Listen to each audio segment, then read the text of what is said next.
How to transfer Viber messages from old Android to new Android phone. Hello everyone and welcome back to our channel.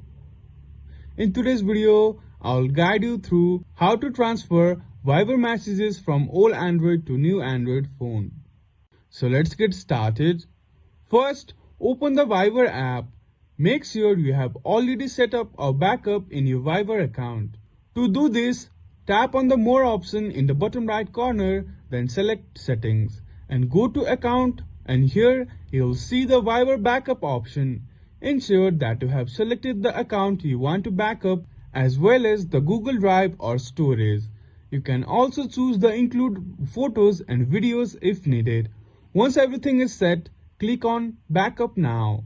After backing up, you'll see a Restore button. If you accidentally delete any messages or chats in Viber, you can easily restore them.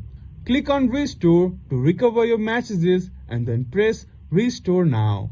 And that's all you need to do to restore messages in Viber. If you found this video helpful, please give this video a thumbs up and subscribe to our channel.